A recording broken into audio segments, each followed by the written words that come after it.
Graça e paz, boa tarde, Deus abençoe a todos. Nós vamos começar aqui com o Salmo 37. Salmo 37, vamos ler os primeiros dois versículos.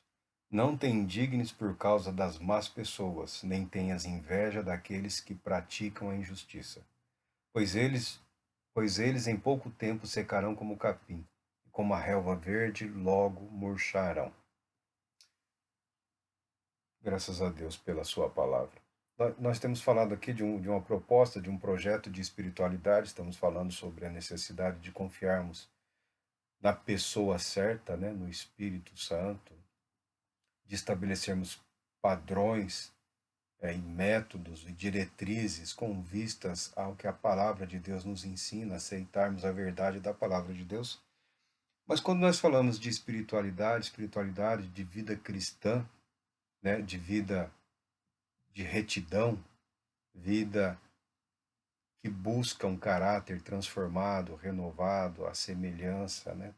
Transformado continuamente à semelhança de Jesus Cristo, nós deparamos com a necessidade de tomarmos decisões, né? E toda decisão que tomamos acaba refletindo profundamente nas nossas vidas. E na questão da espiritualidade também, sem a tomada de decisão não haverá o desencadear dos eventos necessários para que as coisas aconteçam. Mesmo nós sabendo de tudo que o Senhor Deus preparou, da obra maravilhosa, redentora, realizada por Jesus Cristo, da presença do Espírito Santo, pouca coisa acontecerá na vida do cristão se ele não se dispuser a tomar uma decisão séria, um compromisso sincero, um compromisso verdadeiro. E um dos maiores obstáculos na vida de todo mundo, inclusive dos cristãos, quanto à tomada de uma decisão em relação à santificação, à perseverança, à espiritualidade, está no olharmos ao redor, no olharmos para as igrejas, olharmos para fora das igrejas, né? Olharmos a sociedade como um todo, olharmos o mundo como realmente ele é e na situação em que ele se apresenta. Já nos dias de Davi, ele compôs esse salmo porque muitas pessoas corretas, justas, honestas, íntegras, podem ter as suas vidas espirituais barradas, paralisadas por um sentimento que decorre de observar por demais atentamente a vida do outro ou dos outros. E Davi fala: não te indignes por causa das pessoas más. E quando o indivíduo, a pessoa que está prosperando, que está indo bem, que está enriquecendo, que está conseguindo fama, que está fazendo e desfazendo, é uma referência em várias áreas da sociedade, o cristão olha e vê que aquela pessoa não é sincera nos seus atos, no seu caráter ou nos seus propósitos, ainda assim se passa como se fosse um exemplo. O perigo é ser tomado pela inveja. Pela inveja. Olha, o cara faz o que bem entende, né? Não tem nenhum comprometimento sério, não tem nenhum compromisso sério. Ó como ele está vivendo, olha quanto dinheiro ele já conseguiu, olha a vida que ele tem. Tem helicóptero, tem jatinho, tem casa no Brasil, tem casa fora do Brasil, né? Tem respeitabilidade, entre aspas, né? No ambiente aí social, político, tal. Mas o salmista, inspirado pelo Espírito Santo, fala: você não pode observar tão atentamente assim a vida do ímpio a ponto de ser tomado pela indignação e pela revolta e se tornar aquela pessoa queixosa, queixosa, que no fundo está invejando a vida do outro. Então, o salmista, inspirado por Deus, fala: não te indignes, não convém ficar indignado com as pessoas más, e também não cabe ao cristão, ao fiel, ao temente a Deus, ter inveja dos que praticam a justiça, pois eles em pouco tempo secarão como o capim seca, o capim sem chuva seca, e como a relva verde logo murcharão. Por quê? Você fala: mas não, o cara tem tanto dinheiro que até os tataranetos dele vão poder viver sossegadamente. A verdade quando nós falamos da espiritualidade, nós estamos falando da vida com vistas à vida eterna, com relação à eternidade. Então, o sucesso neste mundo, nesta vida, ele deve ser pesado com relação ao plano de Deus, no plano eterno, no propósito eterno.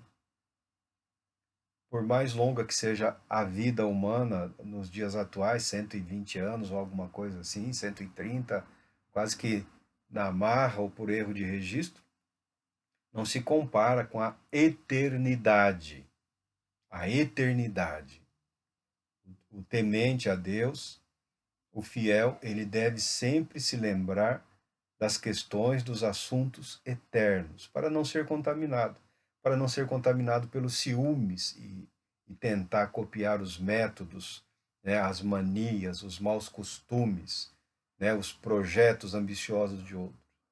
Devemos ter a nossa vida pautada com vistas a vivermos de maneira a agradarmos a Deus, que pelo sangue precioso de Cristo Jesus nos garante a vida eterna. E ele fala, o salmista já fala, tomada de decisão. Quanto à tomada de decisão, quanto a estabelecer um propósito e permanecer naquele propósito. A necessidade de uma entrega. Ele fala, confia no Senhor e pratica o bem. Assim habitarás em paz na terra e te nutrirás com a fé. Deleita-te no Senhor e ele satisfará os desejos do teu coração. Entrega o teu caminho ao Senhor, confia nele e ele agirá. Outras versões falam, entrega o teu caminho ao Senhor, confia nele e ele fará. Ou e ele agirá. E ele realizará. Porque Deus satisfará os desejos do teu coração. Porque o desejo sincero do seu coração será o de agradar a Deus em todos os seus caminhos.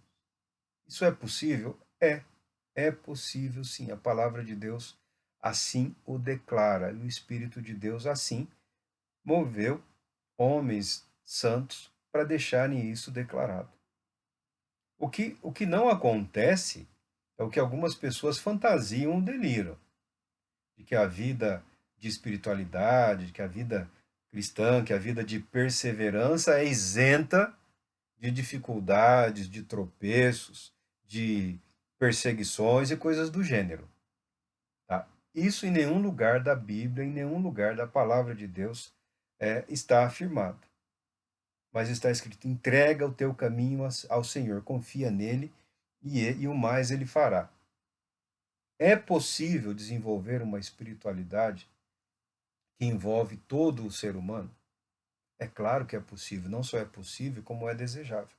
Nós falamos aqui há alguns vídeos atrás sobre as fraturas, os cismas, né? Na igreja fala de cisma, né?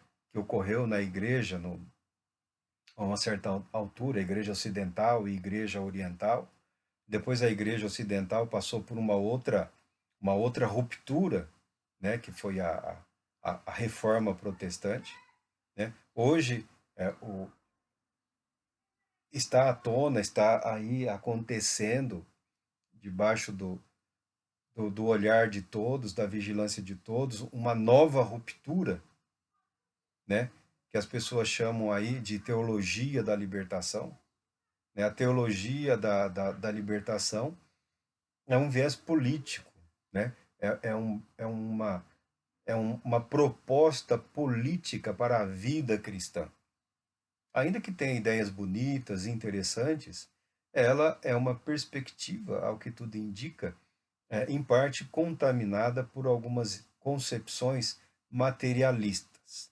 Então, na tentativa de acelerar o que alguns entendem que é a missão da igreja, que ocorrerá no período da igreja, né, a implantação do reino de Deus, que será feito por nós mesmos, pelo nosso empenho, pelo nosso esforço, a teologia da libertação, que também tem, ela trouxe também à tona uma filosofia da libertação, uma sociologia, uma psicologia, toda uma perspectiva que conduz a uma militância político-ideológica, né, com vistas ao socorro dos mais necessitados.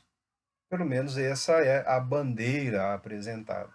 Mas ela traz como pano de fundo também uma ruptura com todas as estruturas de poder, como se desconstruir, as estruturas da sociedade fosse o caminho correto, adequado ou mais apto a remodelar uma sociedade de acordo com uma premissa aparentemente cristã. E causou aí os seus estragos aí, os seus problemas, né? Seduziu muitos jovens, seduziu muitas pessoas sérias essa filosofia, e ela é considerada a nova ruptura, né? Que é uma religião sem espírito, uma religião militante. Influenciou, é claro, protestantes, influenciou aí evangélicos, até neopentecostais, influencia.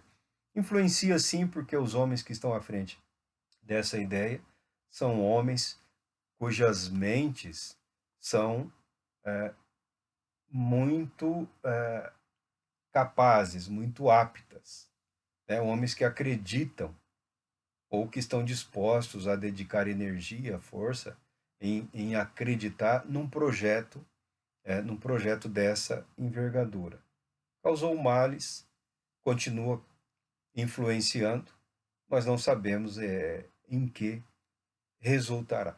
Então, nós temos vários grupos, várias ideias, vários isolamentos da igreja, do cristianismo, por questões políticas, geográficas, econômicas, sociais, ideológicas. Então, nós temos vários fragmentos, eu prefiro a palavra assim, o cristianismo, né, a cristandade, ela está fragmentada. Isso em si não é o maior problema. O maior problema é cada fragmento, cada grupo, achar que ele é uma totalidade, que ele detém toda a verdade doutrinária, toda a concepção é, espiritual, que está tudo ali.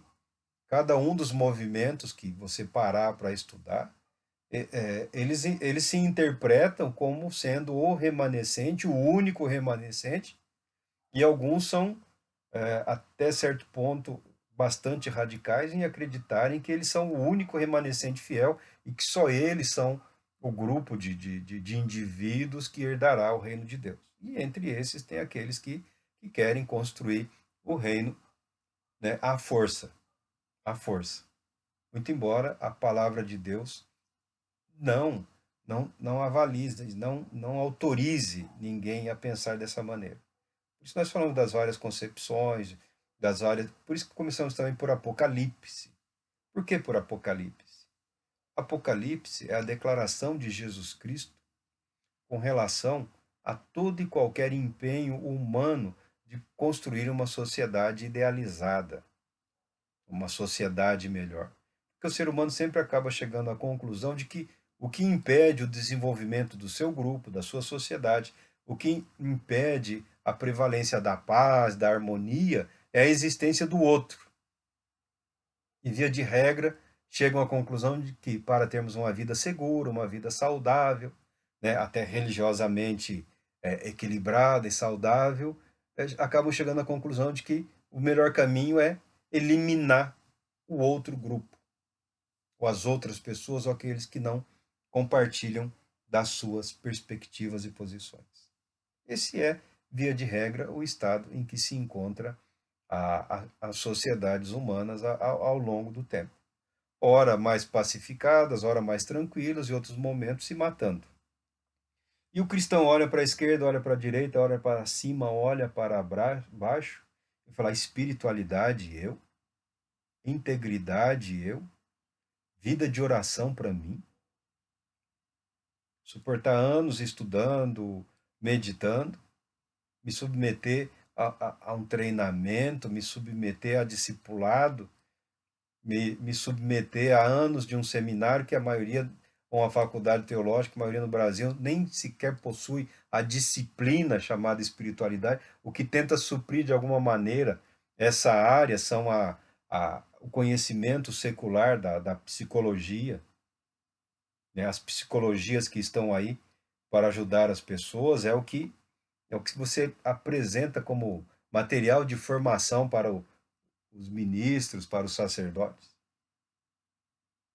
Olha o fulano, bilionário, olha o ciclano, milhões e milhões. Eu aceitar uma vida simples, aceitar um carrinho popular, uma casa num conjunto habitacional, em nome de amar e servir a Deus? Esses questionamentos, ainda que a pessoa não descambe para o comportamento do ímpio, para o comportamento do mal, ele acaba se autopunindo, se auto-isolando da comunhão com Deus, da comunhão com o Espírito, o que acaba gerando, levando a pessoa a um quadro de estagnação espiritual, cheio de mágoa, cheio de ressentimentos. A palavra de Deus convida a uma decisão, a uma entrega.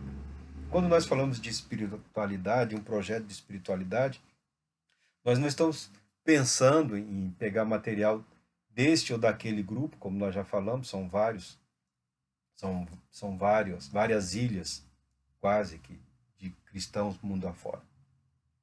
Nosso compromisso, a nossa ideia é pegar o que há de útil e reconhecer que o Espírito de Deus está atuando em todo o corpo de Cristo, onde o nome de Jesus é confessado como Senhor, ainda que a situação esteja alarmante, há uma confissão, há uma declaração, há pelo menos uma aparente entrega de vidas e corações e mentes ao Senhor Jesus.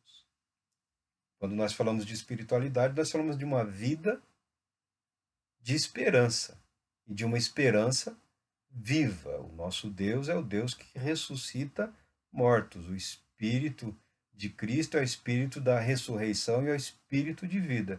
Então, eu não posso imaginar que exista um ambiente no qual seja impossível o Espírito de Deus agir, atuar, restaurar, curar ou renovar. Eu acredito que é possível, porque nós precisamos aprender a enxergar as coisas sobre a perspectiva da esperança, da fé.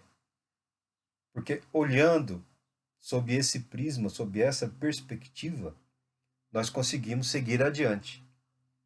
Nós conseguimos manter a nossa entrega, a nossa devoção, acreditando que Deus é poderoso e fiel para cumprir tudo aquilo que prometeu, ao mesmo tempo em que nos libertamos da perspectiva do ímpio, do mal, ainda que aparentemente a pessoa esteja indo muito bem.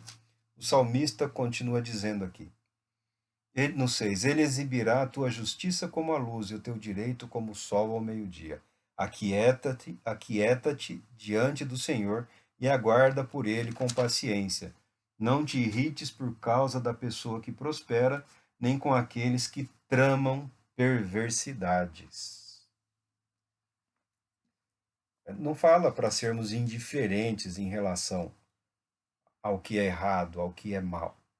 Não está falando aqui de uma indiferença, mas está falando de uma confiança em Deus, de uma confiança na justiça, de uma confiança na verdade da palavra de Deus, que nos permite seguir com Cristo, enquanto outros, quem quer que sejam, estão, pelo que tudo indica, paralisados. Paralisados, entorpecidos, né, dominados por erros, por equívocos ou por suas próprias más intenções. Mas não deve ser o nosso objetivo, e não é o nosso objetivo, não é o nosso foco, né? Viver em função da aparência. Quando se fala de espiritualidade, é permitir que a vida do indivíduo como um todo seja modelada, transformada pelo poder de Deus, pelo Espírito de Deus. E é o que nós aguardamos. Com relação à tomada de decisão, tomar uma decisão pela espiritualidade, pela perseverança em Cristo, é decidir tornar-se discípulo de Jesus Cristo. Discípulo de Jesus Cristo. Muitas igrejas hoje já começaram programas de discipulado, programas de aconselhamento, mentoria, tutoria e por aí afora, né? Temos seminários, instituições, institutos bíblicos, faculdades teológicas e por aí afora. Mas, via de regra, o indivíduo, quando vai para o seminário, para a faculdade, ele, ele está lá por ter um compromisso pessoal com Cristo Jesus e com a perspectiva de alçar ao ministério. Que, na nossa visão de igreja, né, o ministro está na posição de liderança, né? É o servo, é o líder servidor, como alguns falam, para tentando equilibrar as coisas. Então, no Brasil, o ministério, o sacerdócio, o serviço cristão, de um modo geral, aquele que oficia é considerado líder, né? É pouca coisa de servo ou de ministro, que a palavra significa servo, né? O ministro é aquele que serve, é aquele que está a serviço. É ministro de Cristo, né? Pouca coisa em relação a isso essas instituições têm.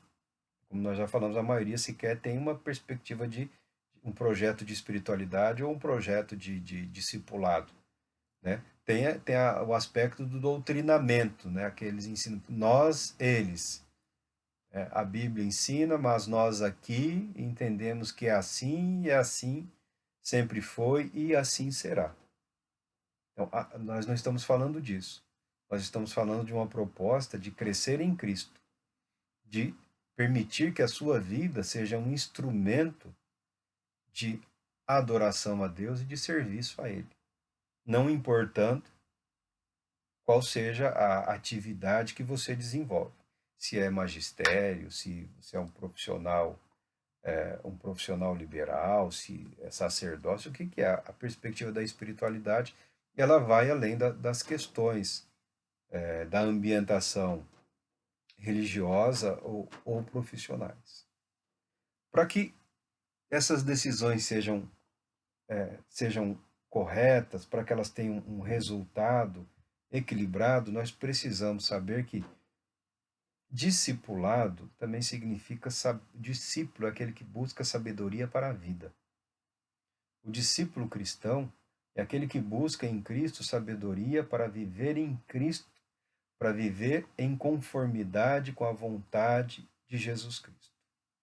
Aí nós já declaramos que a Escritura, a palavra de Deus, é fonte de sabedoria. O conhecimento humano associado à comunhão com o Espírito Santo é grande fonte de sabedoria, porque ela assim o produz. A própria criação, a própria natureza, né, as ciências, os conhecimentos da natureza, das leis da natureza, do funcionamento, também são ricos, são fontes de saber, são fontes de conhecimento que produz. A teologia cristã, ela é rica em conhecimento, a doutrina cristã, a história do desenvolvimento da doutrina, todo esse conhecimento tem o objetivo de gerar sabedoria. Sabedoria como? Sabedoria para a vida. Sabedoria no sentido de capacitação para viver em conformidade com aquilo que se crê. É uma proposta para um modo de vida, né? É uma decisão por viver. Não é uma questão de um treinamento específico de algumas semanas, meses ou alguns anos. Não, é uma perspectiva de um direcionamento de vida, é aceitar um modo de vida. O salmista ele ainda fala que não ficarão decepcionados no tempo da desgraça, nos dias da fome serão saciados. Quem?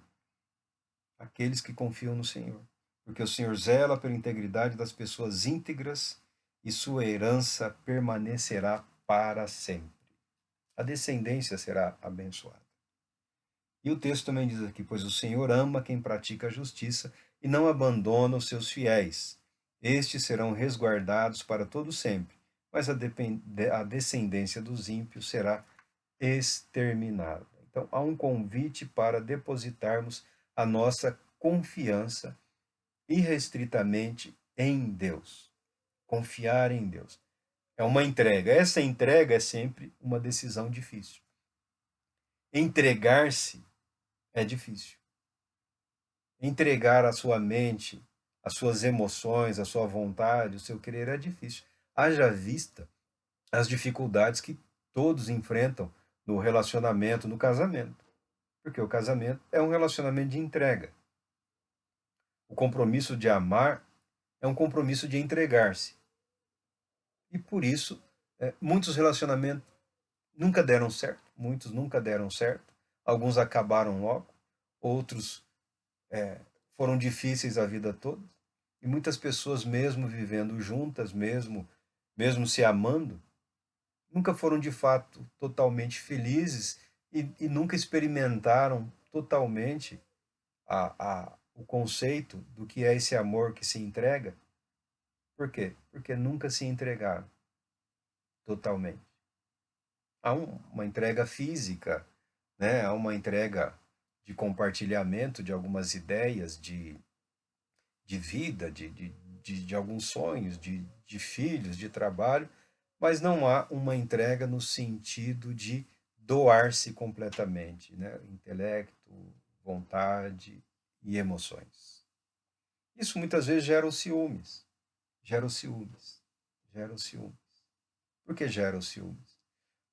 Um dos únicos relacionamentos humanos que a pessoa entende que, apesar de estar junto, apesar de ter o contato físico, o compromisso físico e ainda alguma satisfação, falta algo, é o casamento, porque nós somos seres espirituais.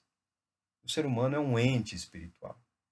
E algumas pessoas, mesmo no casamento, têm essa reserva, nunca se entregaram totalmente. E o outro lamenta. E o outro lamenta, porque nunca é como se ele tivesse sido privado de algo que lhe é direito. E quando a pessoa se sente privada de um direito, ela fica com ciúmes. Ela fica com ciúmes. Como que imaginando, pensando, esta pessoa não confia em mim. Por isso que a palavra de Deus, por isso que a Escritura fala que é com ciúmes que o Espírito de Deus anseia por nós.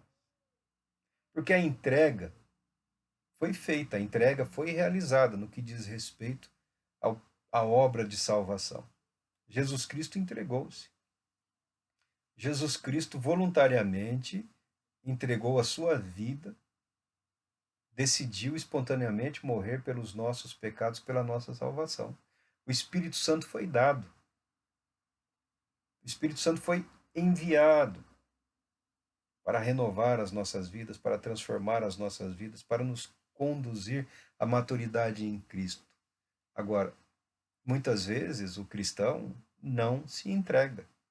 Não se entrega totalmente.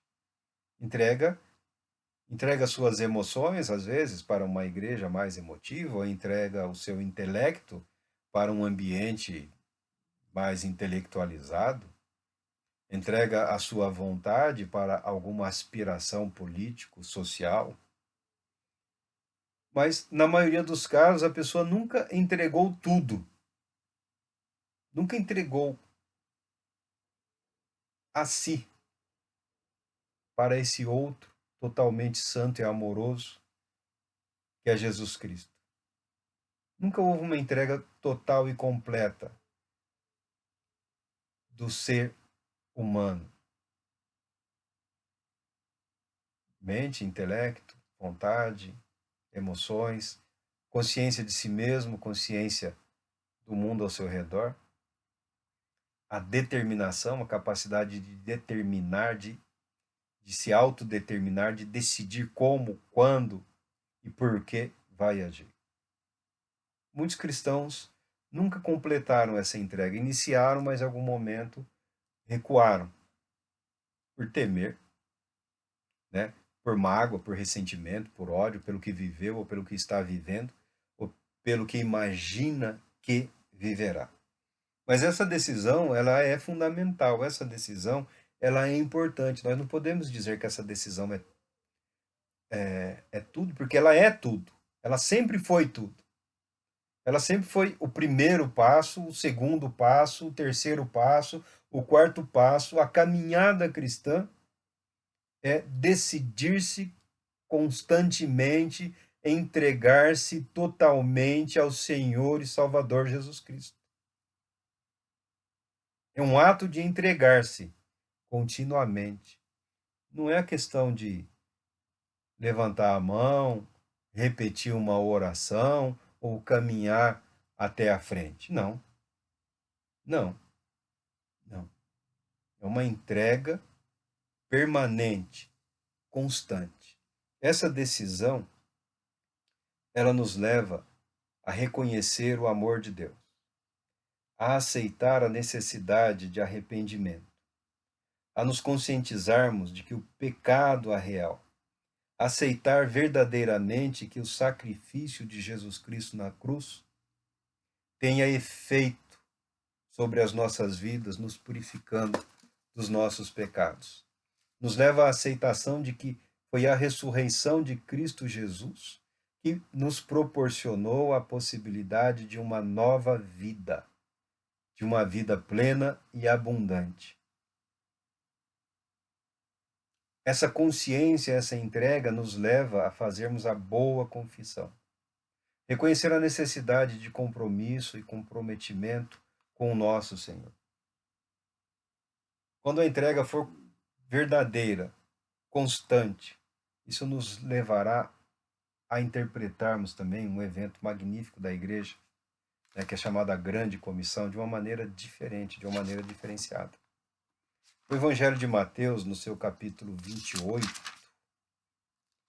que é o id, né, que é o vá, capítulo 28, no 19 e 20, ele fala: portanto, ide e fazei com que todos os povos da terra se tornem discípulos, batizando-os em nome do Pai, do Filho e do Espírito Santo, ensinando-os a obedecer a tudo quanto vos tenho ordenado, e assim estarei permanentemente convosco até o fim dos tempos. E Atos dos Apóstolos aqui tem um complementozinho, né? O texto isolado não tem a plenitude do que a palavra de Deus nos ensina. Porque o escrito todo escrito é um resumo. É um resumo sobre fatos que as pessoas conheciam naquela época, naqueles dias. Contudo, Atos 1:8 diz: contudo recebereis poder quando o Espírito Santo descer sobre vós, e sereis minhas testemunhas, tanto em Jerusalém como em toda a Judéia e Samaria e até os confins da terra. Chamada Grande Comissão, que afeta muitos jovens, né? Toda uma juventude empolgada, entusiasmada, querendo ser evangelista, querendo atuar como missionário, querendo levar a palavra de Deus, quando, na verdade, quem está sendo enviado são as pessoas, são os indivíduos, são as vidas transformadas. São os discípulos que viveram com Jesus Cristo, foram transformados nessa convivência, durante essa convivência, que se tornaram habitação do Espírito Santo e tiveram suas vidas revestidas pelo Espírito Santo, a ponto de se tornarem mensageiros das boas novas do Evangelho de Jesus Cristo. Quando o projeto, quando a proposta de evangelizar, de levar o Evangelho, ela aceita que esse compromisso é o de proclamar a verdade do Evangelho, acompanhado da apresentação do Cristo vivo. Porque é preciso que Cristo viva em mim. É preciso que Cristo viva em você. É preciso que Cristo viva em nós. É preciso que a igreja viva a vida de Cristo pela fé, pela atuação do Espírito de Deus. Cristo precisa ser novamente visto através das nossas vidas, através da vida da igreja. Não adianta treinar jovens e mais jovens, né, e lançá-los a ambientes adversos com um treinamento que muitas vezes parece de meio que militarizado, meio que de lavagem cerebral, se a vida dele não estiver de fato, à altura do que a palavra de Deus requer. se ele não for verdadeiramente um discípulo, mas não só um discípulo intelectual, um discípulo vivo, um discípulo da vida, um discípulo integral, um homem totalmente comprometido com o evangelho, com a presença viva do Cristo vivo. É essa a nossa ideia, esse é o nosso conceito de espiritualidade. A igreja não precisa sacrificar a sua juventude. A igreja não precisa sacrificar a sua juventude com projetos ambiciosos, né? Com projetos extravagantes de ampliação do nome da instituição, com projetos institucionais. Por quê? Cristo vivendo em nós, a missão é cumprida através da vida. Esse foi a proposta lá no passado, lá no início. Transformada agora, acomodada pela metodologia aí, com conhecimento antropológico, social, psicológico e por aí afora. Talvez seja esse um dos motivos do porquê a igreja, né, não forma cristãos, porque ela perdeu o seu centro, ela perdeu o seu foco, ela se desconectou da fonte da vida. Essa é a importância do evangelho. João 3,16, que deve ser o texto mais conhecido da Bíblia, né? Que fala da decisão, da necessidade de decisão no ato de reconhecer o amor de Deus, né? Porque Deus amou o mundo de tal maneira, porque Deus amou o mundo de tal maneira que deu seu Filho unigênito, para que todo aquele que nele crê não pereça, mas tenha a vida eterna. Decidir-se por Cristo é decidir aceitar o amor de Deus, a verdade do amor de Deus. O ser humano pode chegar ao conhecimento da existência de Deus de diversas maneiras. Estudando qualquer área do conhecimento humano, contemplando a natureza e por aí afora. Mas conhecer o amor de Deus, chegar à conclusão de que Deus nos amou, é através de Jesus Cristo. É através do Evangelho de Jesus Cristo. É através da vida de Jesus Cristo. Reconhecer o amor de Deus em Cristo Jesus, tal qual aqui o evangelista João, na sua carta aqui, primeira carta de João, capítulo 4, versículo 10, nos declara. Deixe-me ver esse texto aqui. Ele começa combatendo os falsos profetas, dizendo que nós somos de Deus, nós vencemos os falsos profetas, que aquele que está em nós é maior do que aquele que está no mundo, e ele diz, né, 10:6, 4:10, ele diz assim: assim, nisto consiste o amor, não em que nós tenhamos amado a Deus, mas que ele nos amou e enviou seu Filho como propiciação pelos nossos pecados. Amados, considerando que Deus amou dessa forma, nós também devemos amar uns aos outros.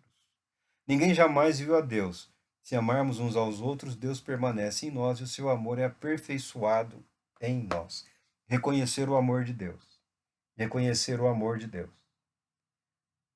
Não falo de deixar de lado essa busca por poder, porque nessa busca por poder muitas pessoas foram enganadas e ludibriadas. Ao invés de vivenciarem a expressão da manifestação dos dons do Espírito Santo, elas se permitiram desencadear um processo comprometido de busca de poder, uma busca insana que levou a áreas outras, a comprometimentos outros, que não a submissão ao evangelho da graça do nosso Senhor e Salvador Jesus Cristo e o evangelho da manifestação do amor de Deus em Cristo Jesus. A busca pelo poder, é o que nós falamos. O apóstolo Paulo, quando fala, não me envergonhe do evangelho, porque é poder de Deus, porque o ato dele apresentar o evangelho é semelhante ao de apresentar Cristo vivo. Cristo vive. Esse Jesus de quem eu falo, que Deus ressuscitou, Ele está presente na igreja e fazia e havia toda a diferença. Não adianta ficar buscando poder, se não temos a consciência plena, a convicção plena de que Cristo vive e essa vida de Cristo se manifesta através da igreja, pela fé. Cristo vive. Então, não tenho nada contra. Quer buscar poder, busca. Já foi dado, mas você quer buscar, busca. Agora, mais importante do que isso é buscar a fonte do poder, a fonte da vida, que é Cristo Jesus. A decisão de entregar-se a Deus, de entregar-se a Cristo, é aceitar a necessidade contínua de arrependimento. O Evangelho de Marcos, que é um evangelho muito dinâmico, pessoas dizem, né, os estudiosos acreditam na possibilidade que ele tenha sido influenciado pelo apóstolo Pedro, alguém que passou tempos na companhia do apóstolo Pedro e presenciou o dinamismo, né, do apóstolo Pedro. Então o evangelho ele é dinâmico, as coisas, as transições são bruscas, já passa de um ato para o outro. O evangelho de Marcos, no capítulo 1, versículo 15, diz assim: cumpriu-se o tempo e está chegando o reino de Deus. Arrependei-vos e crede no evangelho. São palavras de Jesus Cristo. Depois que João Batista, o primeiro a proclamar, a pregar o arrependimento, Jesus também. Arrependam-se e creiam no evangelho, porque o tempo, cumpriu-se o tempo que da vinda do Filho de Deus. E está chegando o reino de Deus. Que reino é esse que está chegando? Quando vai chegar? Ele já chegou. Ele já chegou. Começa na igreja. Começa na vida daquele que crê. Antes de pensar, antes de ficar olhando para o céu, na previsão do tempo, procurando eventos extraordinários que um dia ocorrerão, os céus proclamam a glória de Deus e o seu poder. Devia se preocupar em se conscientizar, em buscar, em saber e ter a certeza de que o reino de Deus fez morada em ti, fez morada em mim, fez morada em nós. O arrependimento não é um ato de um dia, de um momento. É um compromisso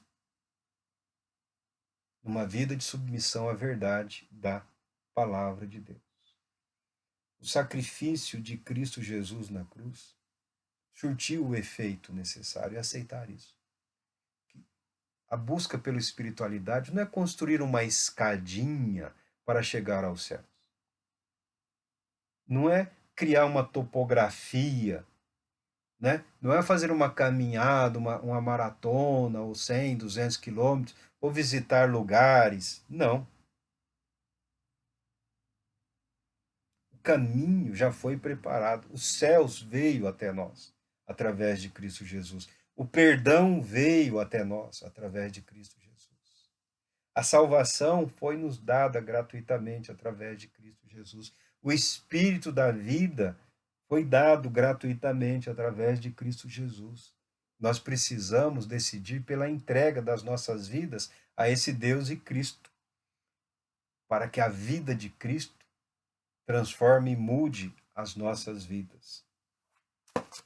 Além das questões em relação ao sacrifício, né, na carta de Romanos, o apóstolo Paulo deixa claro toda essa ideia, todo esse conceito de viver em Cristo Jesus. Romanos 4, 24 e 25 diz: mas igualmente para todos nós, a quem Deus concederá justificação, a nós que cremos naquele que ressuscitou dos mortos, a Jesus nosso Senhor.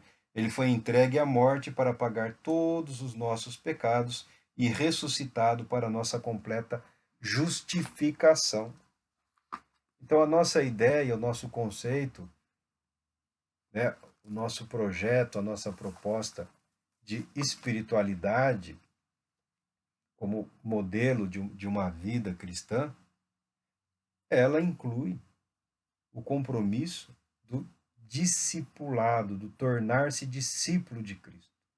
Tornar-se discípulo de Cristo envolve a decisão de entregar a sua vida a Ele, de entregar a minha vida a Ele, de entregarmos a nossa vida a Ele. Uma entrega que inclui os nossos medos, os nossos anseios, a nossa confiança, porque nós somos tentados muito a confiarmos em nós mesmos. Ah, eu não posso deixar esse emprego agora, porque se eu fizer isso, olha a situação, olha a crise econômica. Nós somos tomados por incredulidades e usamos como justificativa a nossa falta de organização, o ambiente externo mundano e o comportamento do ímpio, o comportamento do mal. Não pode, não pode. Nosso Senhor Jesus é o que nos convida: vinde a mim, todos vós que estáis cansados e sobrecarregados. Entregue a sua vida ao Senhor Jesus. Confia nele e ele agirá. Deus Todo-Poderoso te abençoe, te proteja, te traga a paz. Querendo ele, retornaremos em breve.